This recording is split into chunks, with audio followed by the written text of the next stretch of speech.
కార్మిక దినోత్సవం రోజు ఒకలాగా మాట్లాడితే మొన్నటికి మొన్న నిన్నగాక మొన్న ఇంకోలాగా మాట్లాడిండు. సో మొత్తానికి ఒక్క సీఎం రేవంత్ రెడ్డి మాటతో ప్రభుత్వ ఉద్యోగులు ఆగమాగం అయినట్టే కనిపిస్తుంది. భవిష్యత్తు కార్యాచరణ ఎట్లా ఉండబోతుందన్న? చర్చలకు సానుకూలంగానే ప్రభుత్వం స్పందిస్తుంది అనుకుంటున్నారా, లేదంటే ఫ్యూచర్లో మీరేమన్నా ఇంతకుముందు ప్రకటించినట్టు జూన్లో ఏమన్నా ఆందోళన చేపట్టే అవకాశాలు ఏమైనా కనిపిస్తాయి? ఇప్పుడు నిన్న వారు ముఖ్యమంత్రి గారు మాట్లాడిన తర్వాత జేఏసీ కానీ తెలంగాణ ఎన్జిఓలు కానీ మాట్లాడిన తీరు, మేము రియాక్ట్ అయిన తీరు చూసిన తర్వాత ప్రభుత్వం కూడా మరి నవీన్ మిట్టల్ గారి కమిటీ వేయడం జరిగింది. కాబట్టి ప్రభుత్వం కూడా చర్చలకు సిద్ధమైనట్లుగా అనిపిస్తుంది. ఇదంతా కూడా ఎందుకు అయింది? ఒకవేళ గౌరవ ముఖ్యమంత్రి గారు 8 నెలల క్రితం వేసిన సబ్ కమిటీ దాని పని సక్రమంగా చేయించుంటే ఈరోజు ఈ టైం వచ్చేది కాదు కదా. వాళ్ళు చేయలేదు కాబట్టే కదా ఉద్యోగులు అన్రెస్ట్లో ఉండి మీటింగ్లు అన్నీ పెట్టినాం. 9వ తారీఖు మహాధరణ ప్రోగ్రాం ఎందుకు ఇచ్చినాం? 50,000 మందితో శాంతియుతంగా చేస్తామన్నాం.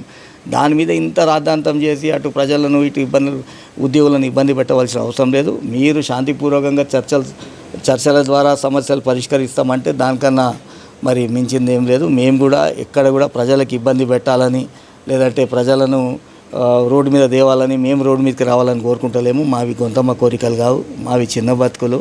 మేము రాష్ట్ర ప్రభుత్వ ఉద్యోగులం. మాకు రావాల్సిన పైసలే అడుగుతున్నాం. మీకు పైసలకి ఇప్పుడు పైసలు లేవంటున్నారు కదా. పైసలు వచ్చినప్పుడు మాది ఎప్పుడు ఇస్తారో కూర్చొని మరి మీరు ఇచ్చిన మాటని ఏమన్నారు? లక్షల్లో జీతాలు తీసుకునే మీకు ఎందుకు ఇంత ఇంకా ఏవో కోరికలు ఎందుకు పుడుతున్నాయి? అవన్నీ మేము ఇచ్చే ప్రసక్తి ఇప్పుడు ఆదాయ పరంగా చూసుకున్నా, ఆర్థిక పరంగా చూసుకున్నా ఇచ్చే సిచ్యువేషన్లో ఇప్పుడు గవర్నమెంట్ ఉద్యోగికి యావరేజ్గా ఈరోజు కొత్తగా వచ్చే ఉద్యోగికి 30,000 జీతం, మేము పాత మాలాంటి వాళ్ళకి 80,000 1,00,000 జీతం. మరొక ఉద్యోగికి ఒక భార్య 3 పిల్లలు వేసుకోండి.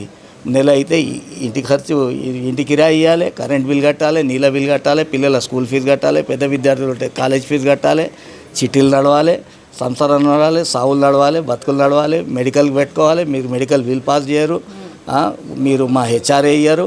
ఇవన్నీ ఇవ్వకపోగా మళ్ళీ మీకు ₹1,00,000 అంటే ఇక మేము మాట్లాడితే మీరేడు ఉంటారు?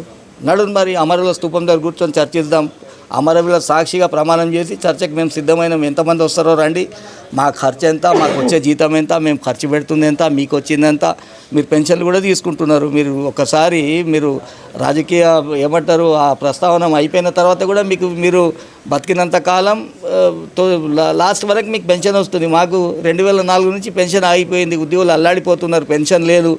మేము కడుతున్న పైసలు ఏడున్నాయో, ఇది డిఏలు ఆగినాయి, మేము కట్టిన పైసలు ఏడున్నాయో కూడా ఇప్పటివరకు మాకు తెలియదు. జీపీఎఫ్ రాదు, హెల్త్ కార్డు నడవదు. ఇట్లా ఉంటే ఎట్లా మరి? అంటే మీరు కట్టడి చేయాలనుకుంటే కట్టడికి సిద్ధంగా ఉన్నాం, మరి మేము కట్టడి చేస్తే ఎట్లయితుంది? ఆలోచన చేయండి. కాబట్టి మా ఆలోచన కొట్లాట, పోరాటం, పిడికిలు బిగించుడు, నినాదాలు ఇయ్యడు కాదు. మేము శాంతియుతంగా, దేశం కూడా ఇబ్బందిలో ఉంది, అటు యుద్ధమయ్యే అవకాశం ఉంది కాబట్టి ఇప్పటివరకు కూడా సానుకూలంగా ఉన్నాం. చర్చల ద్వారా మీరు ఈ సమస్యను పరిష్కరించండి.